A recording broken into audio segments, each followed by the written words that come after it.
8 de la mañana con 41 minutos, 8 con 41 minutos. Saludamos a esta hora a Martín Guerra, primer secretario del Comité Central de la Organización Política Izquierda Socialista. Con él vamos a hablar sobre la situación política en el Perú, que estrena gobierno con Pedro Castillo a la cabeza. Él ha tenido algunos inconvenientes, o más bien críticas fuertes de sectores económicos, de sectores políticos, de sectores de la prensa por la conformación de su gabinete. ¿Cómo está, Martín? Buenos días, bienvenido, gracias por acompañarnos en Punto Noticias a través de Radio Pichincha en Quito, Ecuador. Le saludamos a Alexis Moncayo, quien le habla a Licenia Espinel. Estas críticas de estos sectores, sin duda con mucho poder, podrían tener efecto en la conformación del gabinete del presidente Pedro Castillo, al punto que él deba cambiarlo. Muy buenos días, Licenia, Alexis. Un gusto estar con ustedes esta mañana y un abrazo a todos los pueblos de nuestra América que nos escuchan y nos ven. Yo creo que no. Creo que hay varias cosas que decir primero, ¿no? Uh-huh.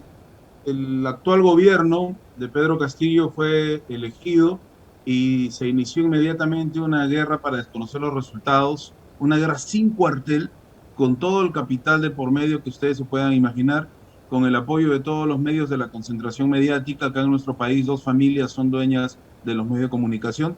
Es un 98%, ¿no? Lo cual es aplastante, tanto escritos como radiales y televisivos. Entonces ya se imaginarán que el discurso era el mismo. Sin ningún tipo de pruebas, el presidente electo Castillo estaba asociado a todas las organizaciones terroristas habidas y por haber, a todas las mafias delincuenciales que se puedan imaginar, pero falso, de toda falsedad. Más bien, estas imputaciones debieron hacerse a la otra candidata que tiene desde sanciones, acusaciones y procesos de judicialización por diversas asociaciones ilícitas para delinquir, ¿no? Me refiero a Keiko Fujimori. Y no solamente ella, sino representantes de su bancada en esta elección y en otras elecciones. Entonces, se fue dilatando el tema de asumir al presidente electo como el presidente ganador o como el candidato ganador, y entonces llegamos a un escenario de transmisión del mando con menos de una semana antes de que el presidente Castillo juramentara el 28 de julio, que es el Día de la Patria, y el día que se acostumbra a hacer el cambio de mando. Entonces, en 7 días, ninguna organización política del mundo podría instalarse plenamente sin cometer errores. Entonces, de hecho, que se han cometido algunos errores en los filtros para nombramientos de algunas autoridades, no los gravísimos errores que quisieran los adversarios políticos del presidente Castillo y del pueblo peruano. Están buscando con lupa, tratando de desentrañar, echar basura, disculpen la palabra, pero es lo que están haciendo encima de una serie de representantes escogidos para liderar algunas direcciones o gerencias, y están tratando de relacionar a la mayor parte de ministros con el terrorismo, ¿no? Que es lo que han hecho, y ahí viene la segunda cosa que hay que decir, con el presidente del Consejo de Ministros, Guido Bellido, al cual han acusado de formar parte de una organización alzada en armas de la década de los 80, que está desactivada desde inicios de los años 90, y que en la época el presidente del Consejo de Ministros, Guido Bellido, tendría entre 10 a 12 años de edad, lo cual da risa, es un despropósito, pero bueno, trucan fotos, presentan medias verdades, transforman lo que él dijo. Lo único que dijo Guido Bellido en una entrevista fue que no es tan fácil, en términos generales, enjuiciar el tema de la violencia armada solamente como buenos y malos, sino que hay un tema histórico detrás que hay que analizar. ¿Por qué se dieron estos movimientos? ¿Por qué la Comisión de la Verdad reconoce alrededor de 60.000 muertes? Es tan fácil como decir, existieron unos malos que atentaron contra los buenos y se acabó, y no se puede hablar del tema. Ese macartismo, esa cacería de brujas, esa satanización de las ideas, lo único que hace es que gobiernen los más vivos, los más astutos, los que tienen más cercanía a los procesos de formación pedagógica o los que tienen más plata, ¿no? Entonces, en esa época, el ciudadano Bellido, que no ni siquiera pensaba con ser presidente del Consejo de Ministros, lo único que hizo fue decir, toquemos el tema con seriedad. Y eso lo quieren convertir en apología del terrorismo, y de ahí en participación en organizaciones armadas. Es un despropósito, es una falta de respeto y es ilegal además. Pero aquí es al revés, ¿no? El acusado, a quien se le miente, de quien se dicen cosas que no son ciertas, se le echa una serie de sanbenitos negativos para su perfil profesional y su persona y la decencia de su persona, es el enemigo. Y quienes hacen lo que acabo de señalar son pues los demócratas, los legalistas, los defensores de la verdad. Es el mundo al revés. Martín, un gusto saludarle. A ver, Igualmente, Alexis. ahí sí me escuchan. Ya. Martín, un gusto Sí, saludarle. claramente. En el 2014 más o menos, 2014, 2015, acá en Quito empezó a emerger una corriente de oposición al gobierno de esa época, al gobierno de Correa. Y Correa, que fue en algunas cosas un tipo adelantado a su tiempo, dijo, se viene la restauración conservadora. Yo creo que mucha gente, muchos analistas, incluidos periodistas, yo creo que caímos en la trampa de decir, este tipo está loco, no sabe de lo que habla, o me parece que está tratando de curarse en sano por las protestas que hay y demás. Pero hoy vemos que esa restauración conservadora, de hecho, está cobrando mucha fuerza, y la introducción que hace Martín habla precisamente de esa restauración conservadora. En el caso del Perú, fíjate, Licenia y amigos, con ese holding de medios enorme que le ha linchado durante su proceso como candidato, durante todo lo que demoró a Perú oficializar los resultados, y ahora también, que le están dando palo permanentemente a Pedro Castillo. Ayer conversábamos fuera de micrófonos después del programa. Yo les comentaba sobre una película que había visto este fin de semana, que es 22 de julio, que de paso les recomiendo que vean, cómo los discursos más reaccionarios de la ultraderecha cobran tanta fuerza y generan manifestaciones de violencia. En el caso específico de lo que pasó en Oslo, una masacre de 77 personas por un neonazi ultraderechista.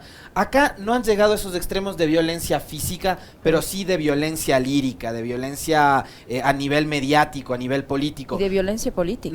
No te matan físicamente, pero te aniquilan anímicamente, psicológicamente, políticamente, etcétera, ¿no? ¿Qué tan fácil le va a resultar o qué tan complejo le está resultando o le va a resultar al presidente Castillo sobreponerse y contrarrestar con toda esa maquinaria que se ha montado en contra suyo? Gracias, Alexis. Buenos días. Ayer conversábamos con unos compañeros que pareciera que estuviéramos a los 6, 8 o 10 meses de gobierno. Hoy se cumplen 8 días que juramentó Pedro Castillo y 6 días del gabinete, recién en la noche.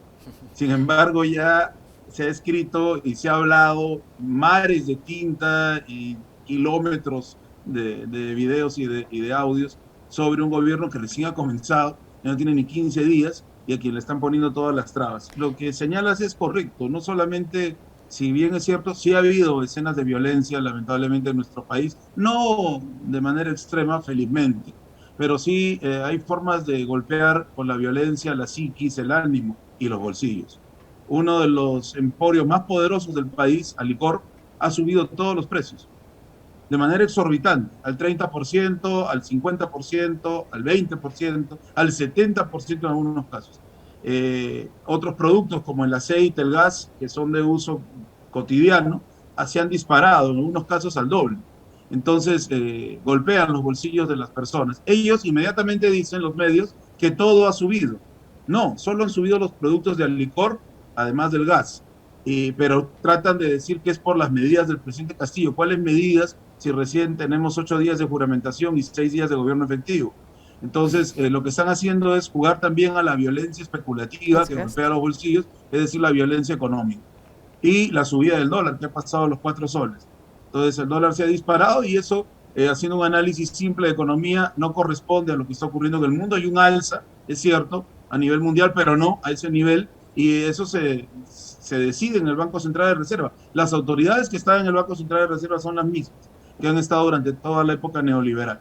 Incluso uno de los adalides de la oposición a la izquierda, un fascista, que continúa siendo uno de los directores. Entonces, tenemos todavía esos problemas que el gobierno va a tener que ir puliendo. Ahora, respecto al centro de la pregunta, va a ser difícil, va a ser bastante difícil lograr contrarrestar, pero hay un aporte fundamental, la calle, las personas. El peruano, la peruana de a pie están por el cambio, están con el gobierno hasta el momento. Como bien dijeron en el resumen ustedes en su introducción, los reclamos de la ultraderecha y del emporio de medios masivos no ha tenido una respuesta, un correlato en la calle. Sí han hecho una marcha, los dirigentes del APRA que intentan resucitarla y de otros partidos de la ultraderecha, una marcha hacia la casa del profesor Castillo, lo cual es una falta de respeto. Ahí hay niños, hay vecinos que no son políticos, y bueno, unos 4 gatos que han estado alterando el cotarro alrededor de las inmediaciones de la casa del profesor Castillo, con amenazas de destrucción, de golpes, y además no tienen problemas en decirlo abiertamente, porque eso pasa por el filtro de la prensa. Y cuando ellos dicen van a golpear, la prensa lo convierte en hay que dialogar, de manera tal que la ultraderecha es dialogante y el pueblo que reclama por años de postración y miseria es violentista, racista. Es decir, voltean absolutamente el discurso. Y eso hay que tomarlo con pinzas por lo que decía el presidente Correa, que muy bien has reseñado, Alexis, el tema de la restauración conservadora, porque vemos a un Bolsonaro en Brasil diciendo unas cosas alucinantes que no vamos a analizar, o después vimos también a Macri, a Peña Nieto, felizmente en esos lugares ya no están, pero o el golpe que ocurrió en Bolivia y a Lenín Moreno diciendo cada cosa, lo digo Iván con todo Duque en respeto. Colombia. Duque en Colombia y los miles de muertos que tiene Colombia hace años y que todos los días matan dirigentes sociales, organizadores campesinos y hablan de paz y democracia, ¿no? Martín. Entonces, es cierto que existe esta restauración conservadora y tenemos que frenar. Martín, ¿hasta qué punto va a ser sostenible este gabinete para el presidente Castillo, tomando en cuenta que ya desde el Congreso peruano hay una lista de personas a las que podrían destituir, de destituibles, dicen los titulares de la prensa? ¿Hasta qué punto él se va a poder sostener con este gabinete, con todo este tipo de presiones? Yo veo estabilidad, Licen. Veo estabilidad porque una cosa es la realidad, otra es lo que dicen los medios. Por ejemplo, el presidente del Consejo de Ministros, que es un hombre de origen campesino, Guido Bellido, acudió, ha montado a caballo, a conversar con gente de su localidad, Chumbivilcas, que están en el conflicto, el famoso conflicto minero Las Bambas, porque intentan aprobar ahí que pase una carretera a través de los centros poblados, que tienen contaminación por polvo, una serie de cosas. Mineras transnacionales no respetan en absoluto los estándares ambientales e ignoran además todos los mecanismos legales que hay en el Perú, pero es un país que sufre mucho la privatización y la concesión a las mineras. Hay regiones del Perú como Apurímac que están casi el 90% concesionados de su territorio de recursos naturales. Entonces son temas terribles y son las zonas más pobres del país, Cajamarca, Huancavelica, Apurímac, las más pobres donde más riqueza minera hay. Hay una relación perversa ahí. Bueno, acudió el presidente del Consejo de Ministros, les habló en quechua a su madre, de nuestros hermanos de la zona, y inmediatamente cesó la protesta. Y ya se inició una mesa de diálogo para ir solucionando el tema a favor del pueblo, no como antes, que se iba al hogar metiendo bala, con muertos y heridos, siempre en esa zona terminaban policías muertos y sobre todo campesinos y dirigentes populares muertos, ¿no? Entonces eso ya no va más, por lo menos en lo que hemos visto ahora, y eso le asegura pues un gran respeto del pueblo, y el pueblo va a saber blindar este proceso. Así que una cosa es lo que dicen los medios y otra cosa es la que se ve en la realidad. Yo veo gran estabilidad en este momento, con errores que se han cometido, repito, que no podemos negar, algunas autoridades escogidas sin filtro en menos de 3 días, y que esto va a tener que corregirse, ¿no? El gobierno no comete errores. El tema sería que dijeran no hemos cometido errores. Y ha salido ayer la vicepresidenta Dina Boluarte a decir que se han cometido errores y que esas personas que han sido puestas con poco filtro y que han engañado a la vida, tienen que retirarse, ¿no? Y eso es lo que se debe hacer. Ahora, Martín, ¿cómo están asumiendo las decisiones en materia de política exterior por 2 temas en particular? Con la llegada de Héctor Béjar se han tomado, digamos, algunas posturas que uno ya más o menos las preveía, ¿no? Por un lado, el acercamiento al gobierno de Venezuela, cambiar quizás de esa política o esa visión que había y la relación del gobierno de Perú con respecto de lo que pasa en Venezuela con Maduro. ¿Y por qué? Porque Venezuela es un tema que ha sido además, es transversal en la región.